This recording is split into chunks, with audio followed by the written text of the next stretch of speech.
Hello and welcome to the new episode of the Leap View, the view that will help you see the world with the best possible eyes, and the view that brings you inspiration, education, entertainment, and above all, motivation to be the best you can be.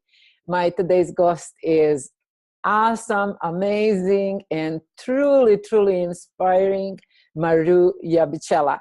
Maru, welcome to the Leap View. Thank you for having me. I'm so excited to be one of your guests. Thank you so much for the invitation. Thank you so much for accepting it. And without further ado, let me give you the mic, so to speak, and ask you to introduce yourself. If I start talking about it, I am going to go on and on and on because of how much I love you. So I will let you speak for yourself, to introduce yourself to our viewers who may be the new and not knowing you as well as I do. Well, first of all, I admire you, lady. You're amazing. I love the work you're doing in the world. And if you haven't learned more about Liliana and her amazing transformational work, that you definitely need to dive deeper, not just in the interview series, but in her work and what she brings to the table, because it's transformational. It's amazing. I'm Maru Iabichela, and I am an entrepreneur. I've been a full-time coach, speaker, and writer for 3 years now. I started out as a full-time entrepreneur in 2013, and I've had my fair share of ups and downs. And most recently, in the past 15 months, after surviving a financial crash, I've been able to grow my business to multiple six figures. I have spoken in other countries. I work with clients from over 17 countries all over the world, all from the comfort of my computer. And I really feel like I've been able to make waves in the world just by having indomitable faith, indomitable action taking. And I've been very fortunate to be featured on publications, to have had TV appearances. Now I'm working on a book, and I believe in spreading my message that I'm going to be talking about more, that I'm going to be talking more about today. I want to get that message to millions of people. So that's truly what not only do I do for myself, but I help others do. If you had to give me a title, I would say transformational leader, business coach, seven-figure impact. Strategist. I would say you are a strategist above all. This is true. I'm going to write that one down. What I would add on that beautiful, beautiful bio that you just gave us, I would add that your personality actually shines above all of those titles, all of those skills, all of those successes so far. And what I understand from, since when I know you, you are one of the greatest leap takers that I had the opportunity to work with, to know and admire. Thank you. For me, you're welcome. It's really from the bottom of my heart. My inspiration, my whole theme of doing my transformational work is taking people through the leap, based on how I understand the leap. And seeing other people taking it with so much gusto, it really makes me believe and trust that that is the only way that we can really claim what we are here for. I know you had such amazing leaps taken through your life. And the one particular that I want to start with is one that I can relate very well. And that's the one of coming to this country. And one that we both took at a different time, but with the same particular thing, not knowing the language.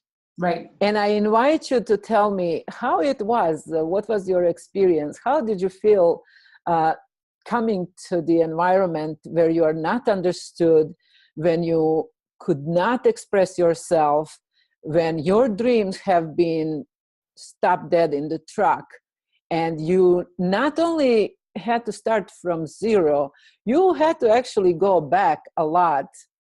I did it same way. You go back to come to the zero and then start. Please tell us a little bit about that experience. Wow, you're taking me all the way back. I love it. It's so funny because I was reminiscing today about a very particular memory of coming here, moving to the States after high school. This was 1999. I didn't speak the language, had never been to Texas. It was a total culture shock. And I started ESL classes, English as a second language. And I did that for about 3 or 4 months. I've always had a decent accent. Like that's just ingrained in me. My parents, they both spoke English. I didn't. I grew up speaking Spanish and Italian, so languages has always been easier for me than most people.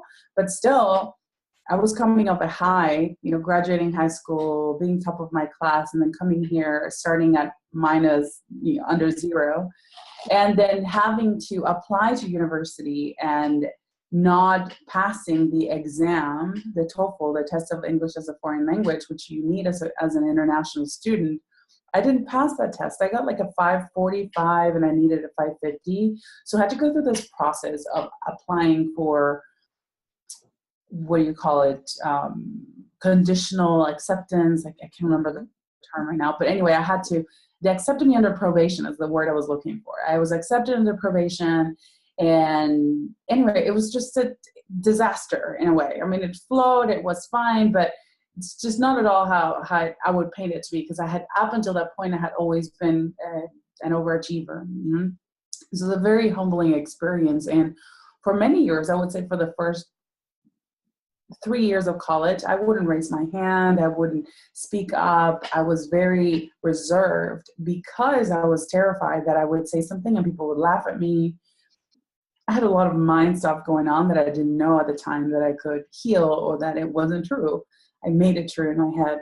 So yeah, it was a very humbling process. I thought all my dreams of one day being on TV, speaking on microphones, because that was the trajectory I was following back home. I used to have a little radio show. I loved microphones.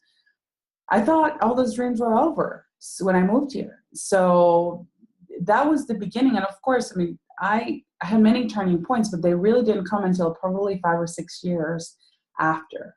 Mm-hmm.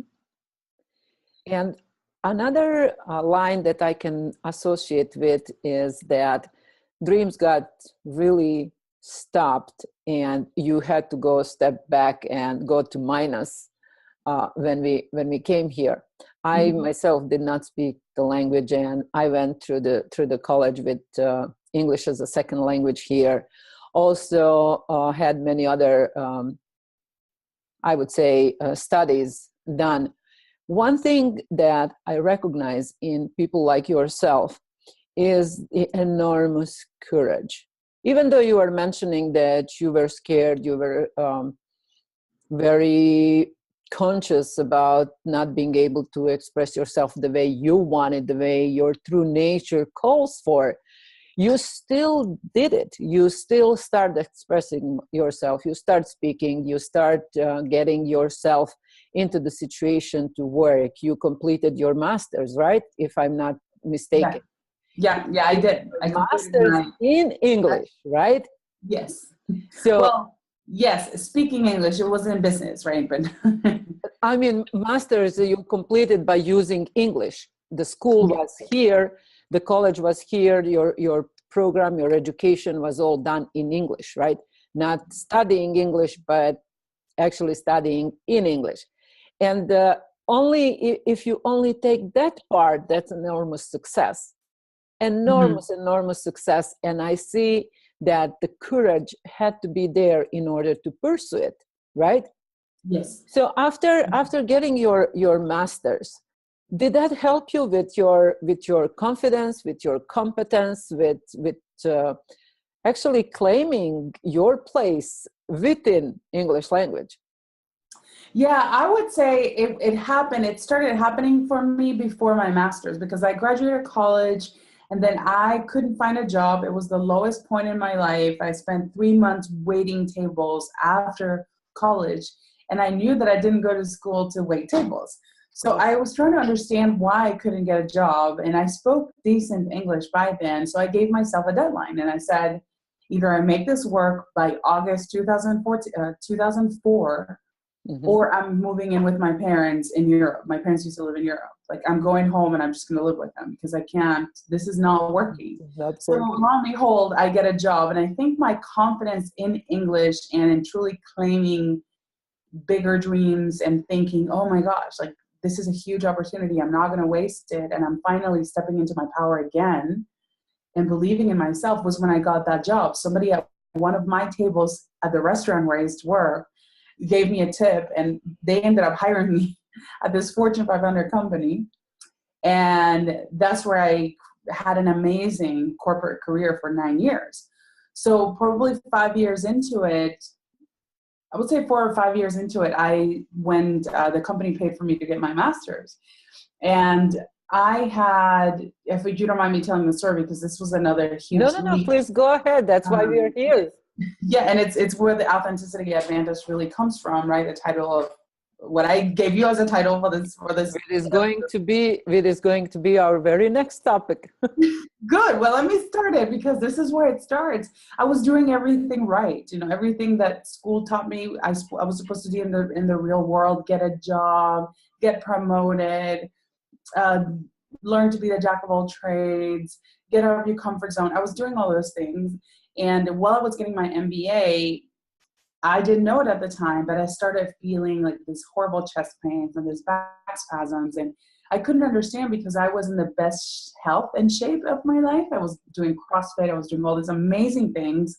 I was cooking. I was dating hot guys. I looked great. I felt great. I was getting my MBA. Everything in paper was perfect. But I kept getting the symptoms, right? And one day I felt like I was having a heart attack and I had to take myself to the ER. And the doctor diagnosed me with panic attacks. And I couldn't believe it because up until that point, I was that unstoppable person. Like, if you looked at me, if you looked at my pictures, you would assume that everything was perfect. Mm-hmm. And when I started doing soul searching after this, because I refused the medicine and I said, no, I want to figure this out. I want to find out what's going on. I remember walking back to my car, and in the back seat, there were 5 bags. I had a gym bag. I had a backpack for my school, for my MBA. I had a briefcase with my laptop. I had a lunch bag, and I had a purse. And I just got this overwhelming feeling that there's something wrong with that picture. And fast forward, what I came to understand is that I was doing all these things: CrossFit, MBA, dance, this, that, to compensate for the fact that I wasn't happy. Mm-hmm. So deep down, I really wasn't happy with the way things were going. I was in a job where I was in technology services. I was writing application development, application requirements, things that if you look at me now, like, they're not at all compatible with the kind of person. They were not in integrity with who you are, right? Exactly. I didn't know it at the time, but it created this inner conflict, right, between who I really was and who I was being in the world. And there was a clash, and I think that clash culminated in these physical symptoms. And I was like, I'm not going to jeopardize my health, and I'm not going to compromise, and I'm going to do something that I love, and I'm going to get happy. And if not, I'm going to go work for a nonprofit, or I'm going to go move in with my parents or something, but I'm not going to do this. I'm not going to kill myself over this. Not to stay in the situation and circumstances that are actually more of suffering, bringing more of a suffering inside, even though outside it looked perfect, it looked very attractive.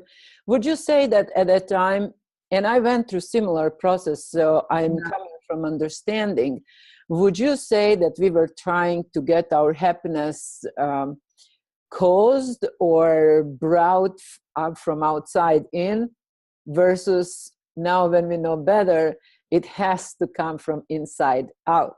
Right? Yeah, I would agree with that. At the time, that's not what I thought. I didn't. Mm-hmm.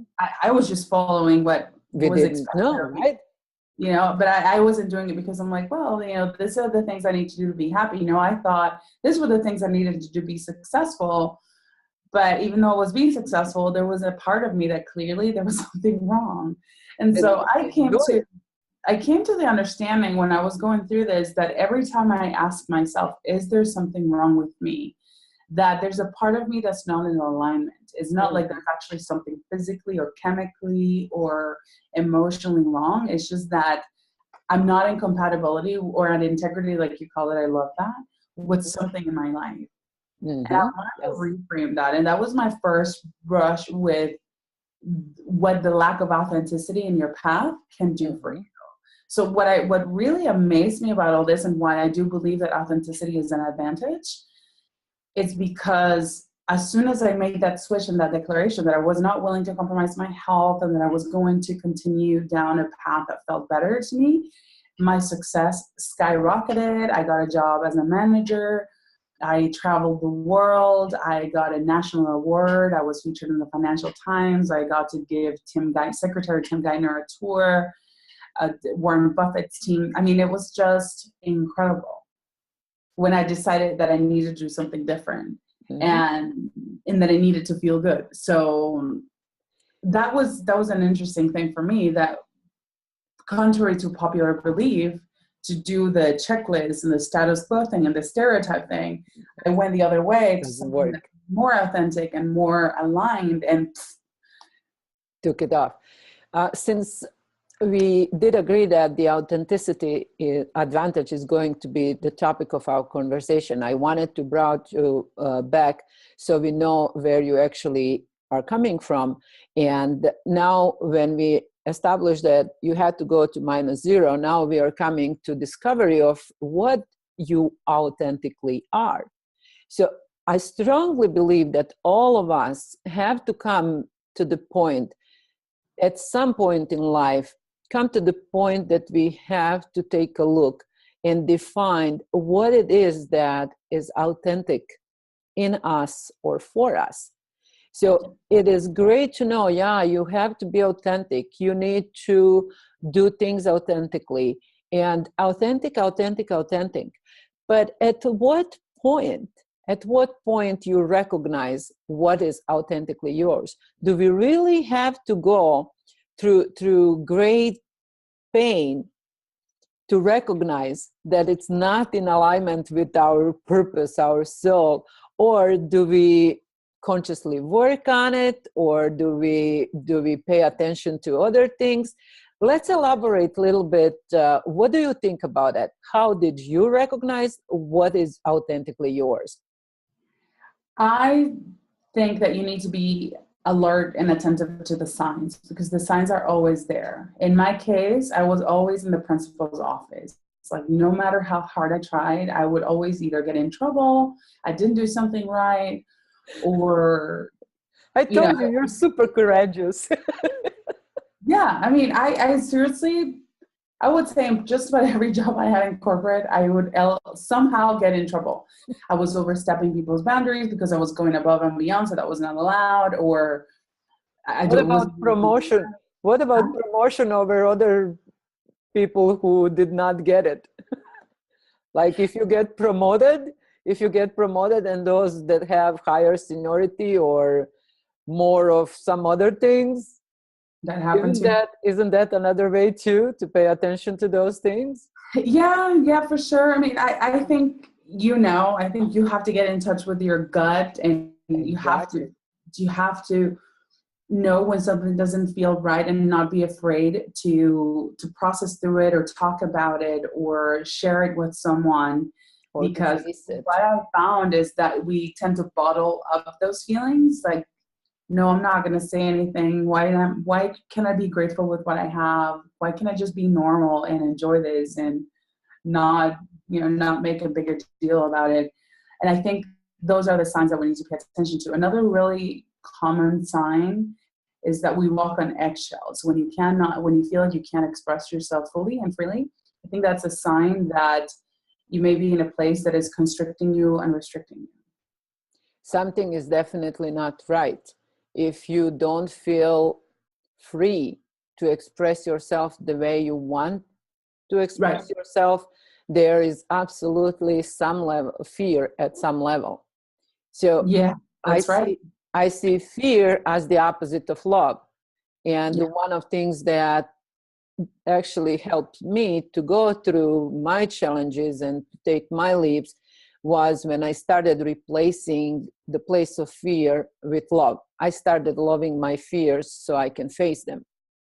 How did you face your fears when you recognize that due to the fear of maybe overstepping the boundaries of family or society, or somehow that you actually try to conform it through going through the job and everything that did not feel in alignment. The moment when you recognize that you don't like it, that it's not you, you stepped out. Before that, you were actually trying to go the way that society conditioned us, right? Because didn't know better. Right. But at what point you may say that you face the fears to be different than you were conditioned to be? Well, life had to bring me to my knees. I mean, I ignored all those signs, the first time this happened. I ignored them. The health symptoms had been there for a while until they got unmanageable, the sort of getting in trouble, the not feeling like, that was for me. They were there, but I wasn't willing to say something because it just wasn't allowed, or I didn't know that was actually affecting my health and affecting me inside. So once I had that humbling experience of taking myself to the ER and then being diagnosed with nothing, only that I had anxiety and panic, and I was like, what's that? I thought that stuff wasn't real. I thought I didn't suffer from that. I thought people would make that stuff up. I really did. So it was extremely humbling, and I didn't want it to get worse. So I started listening. I started paying attention. And one of the things I talk about is that this journey to an authentic path, authentic living, it's a journey, not a destination, because it's something you have to keep choosing. So how do I keep choosing that now? I go at it every day. Even a week and a half ago, I spent 2 hours on the phone brainstorming a project that I'm working on.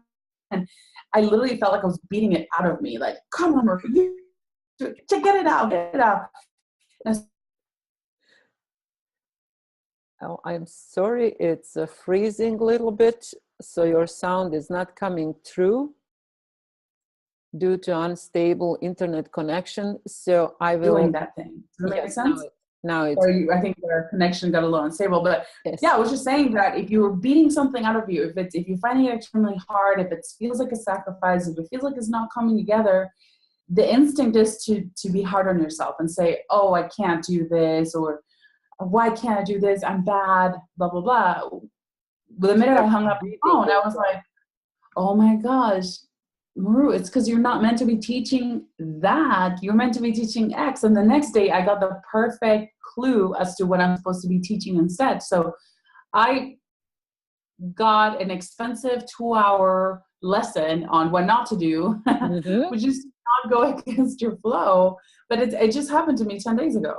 And then after that, the creativity has been effortless for the new project.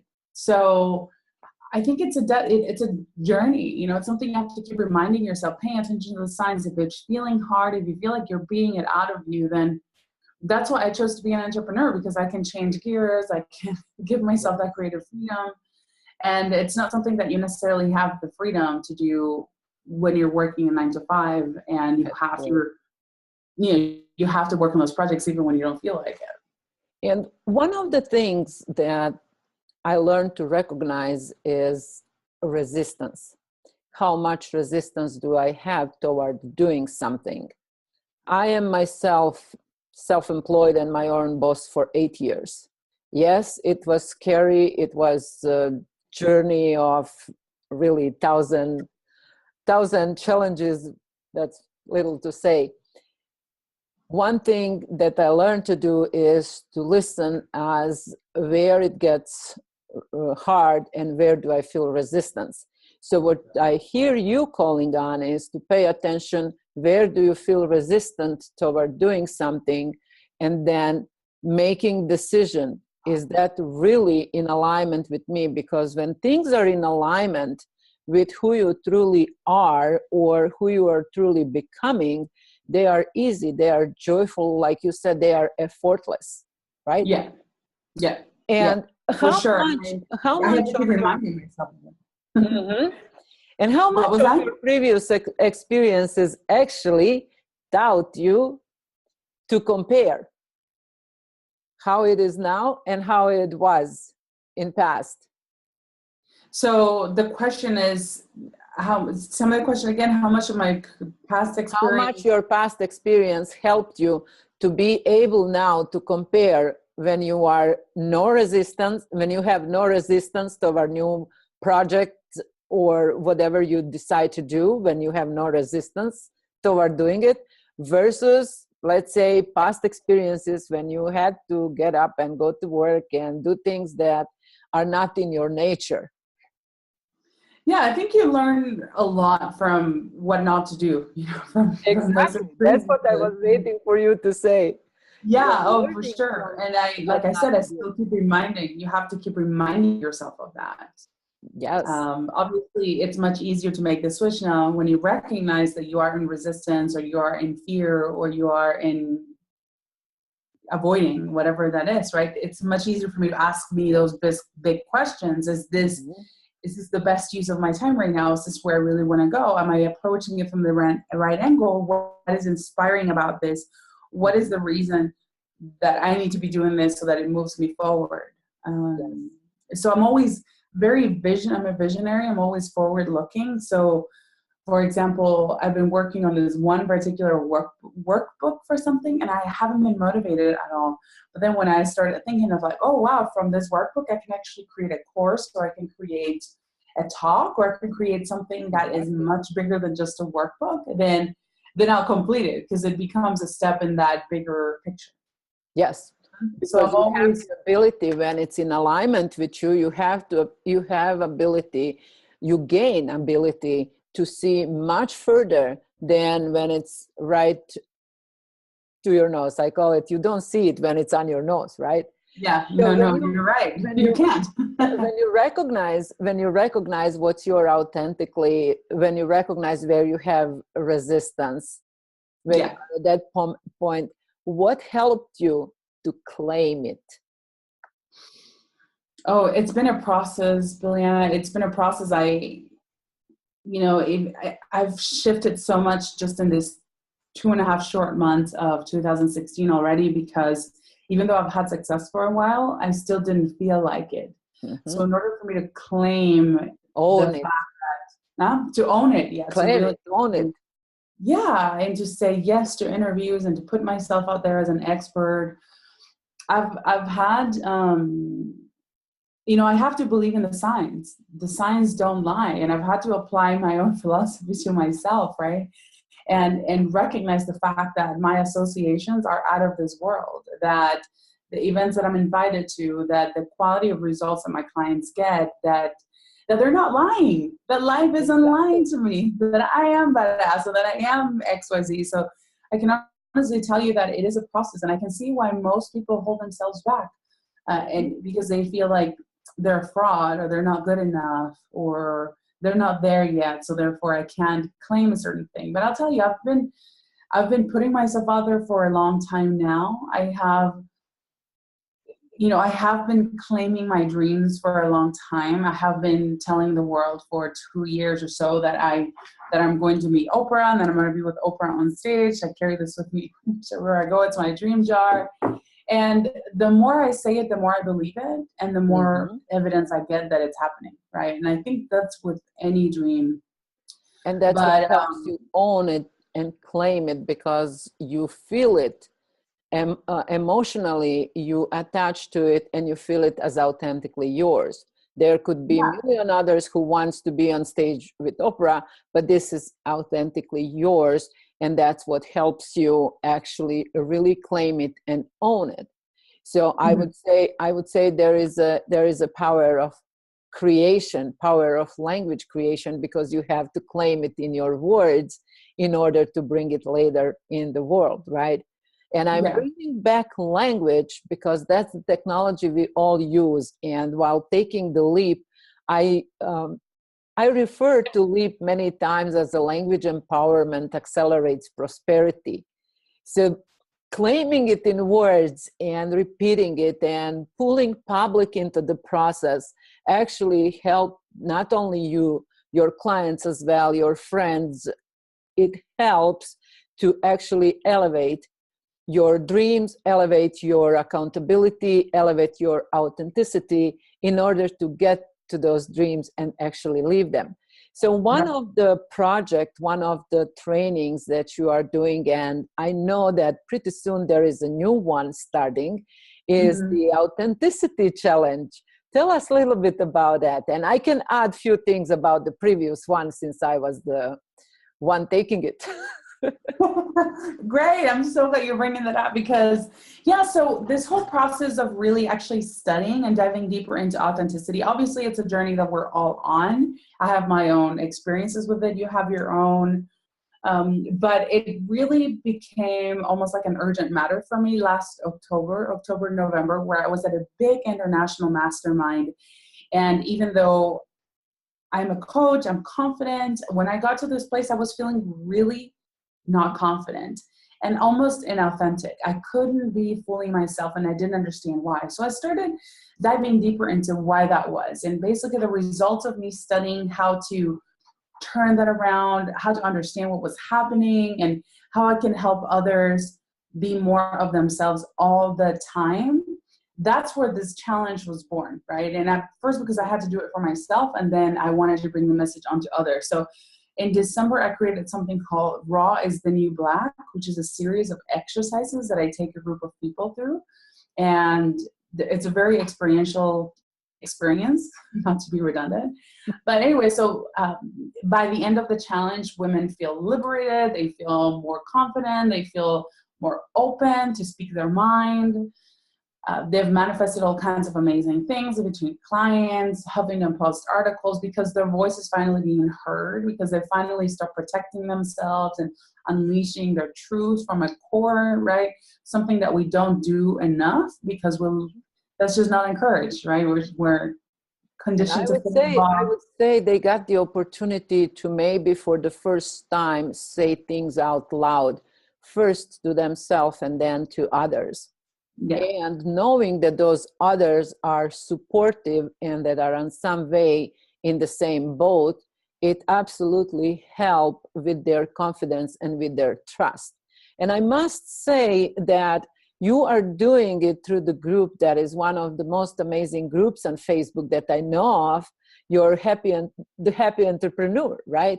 The environment that you created there in the group is really one that I only hear everything in superlatives. So you brought your authenticity to your group, you brought your authenticity to your work with clients, and you actually are the testimonial that being true to yourself is the only thing that makes you happy. So as you are claiming it to yourself, you are lighting up light. Actually, you are increasing the light for others to follow, which I think that we all live for in that transformational work, that there is no higher satisfaction that actually really lit yourself up so others can see the way and express themselves. Would you say that not only that the Raw Challenge, thank you, I loved it, and I'll be taking part in the next one as well. Would you say that your Raw Challenge, your Authenticity Challenge, is actually becoming your trademark, your signature, something that you want and you are proud to be recognized of? Because that's how I recognize you everywhere. Yeah, for sure. I think, my goal would be to run this multiple times a year and help women get closer and closer to their most authentic selves, both in their business and as well in life, because I feel like we live in a world where most people live double lives. What's going on Facebook, what's going on LinkedIn, what's going on in real life. And I think that's actually a deterrent to success, because you're having to keep up these different things, and I think that is a waste of energy. It's a waste of public persona and private persona, right?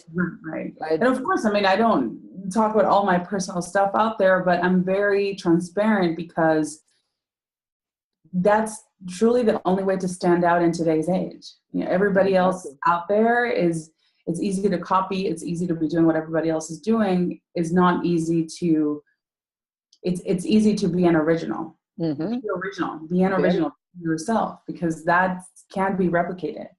Exactly. And I mean, I can honestly tell you that not being authentic nearly killed me or bankrupted me, because Mm-hmm. 15 months ago I was at rock bottom. And why did that happen? Because I was not being authentic. I was following everybody else's advice. I didn't trust myself. I didn't give myself enough credit. I didn't give my soul, my gut enough credit. Mm-hmm. I was just following everybody else's formulas, and that landed me at broke, right? So when I was able to pick up on the fact that I had been comparing what I wanted for me based on other people's success, trust me, like that was the biggest wake up call. And ever since, again, I had that come to Jesus moment, that aha moment where I was like, okay, you know what? I'm going to get happy. That's when the happy entrepreneur was born. And I'm going to do it my way, in a way that feels good. And if it doesn't work, then I'll gladly go find something else to do with my life. Yes. But it worked. It's worked really well. That was the whisper, actually, that you heard, that you listened to, and that you let it guide you, right? Yeah. So it's guiding you further and toward even more success, more amazing things that you are doing. And I want to hear a little bit about those things.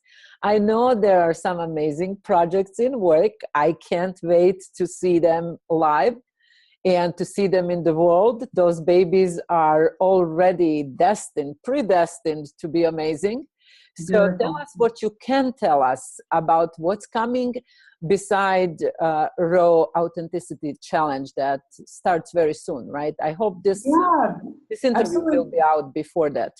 Yeah, so March 14th is when the Raw Zenny Black starts. And for anyone that's interested, I hope that you share the link. It's bit.ly/5-day challenge, and the word 5 is spelled out. Mm-hmm. And so what am I up to? I just auditioned for a TED Talk yesterday, which is amazing. It's definitely a bucket list item, and it's happening so much faster than I ever anticipated it. And I'm expecting, I am expecting to make it to the end. We'll see. It's just my first attempt. So, here's to many more. Exactly.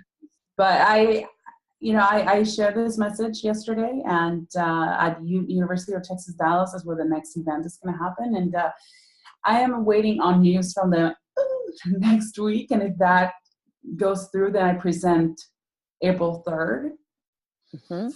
So that's a big thing that's happening. The challenge, I am headed over to Europe in May to High Level Mastermind that I'm starting to do now every year, called Awesomeness Fest. And it's an awesome fest. But it's a lot of personal and professional development as well as fun.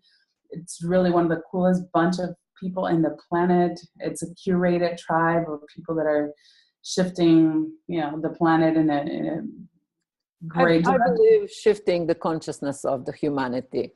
It is. And it's not enough said, but by contributing to that, we see that consciousness is raising, and being associated and having time of life, I believe, on a regular basis with people who are leading it is simply priceless. Priceless. And being part of it is enormous success. So I congratulate you on being accepted into the tribe. So yes.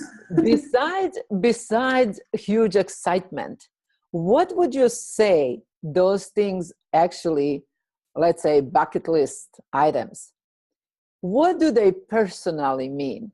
Besides what it means, like getting out into the people, but what personal satisfaction it brings? I want you to present to people what's happening inside when you know you are there. It's you made it.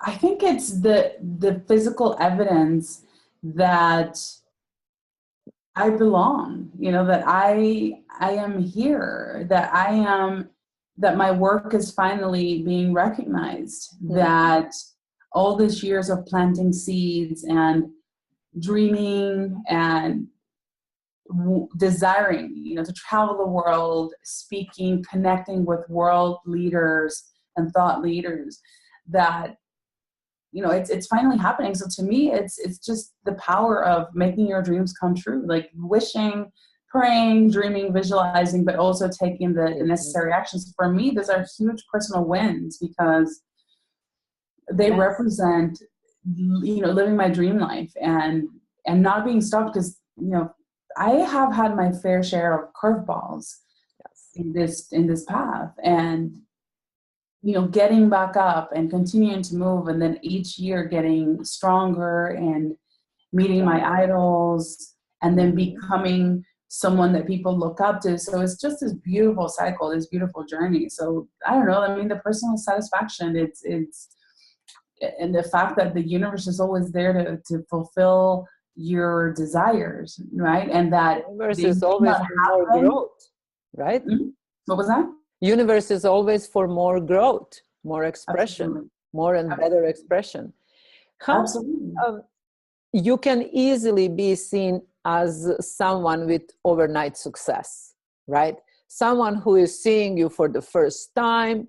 When you mentioned this many months ago, I was on my knees, it may seem to somebody new like overnight success. How long time does it really take to become overnight success, right?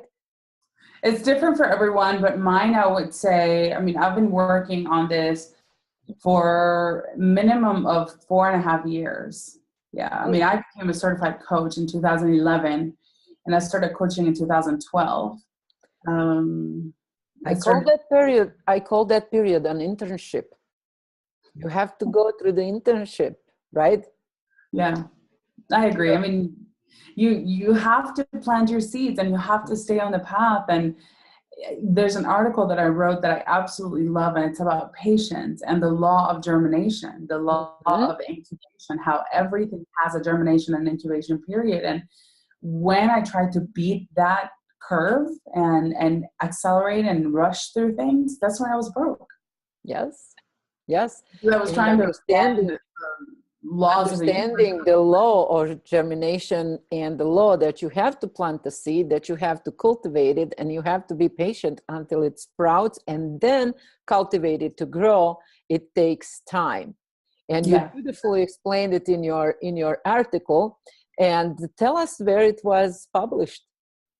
Yeah, so pretty much all my blogs and what I put out there, it's on maruinc.com, so MARUINC, or my full name, Maru Iabichela.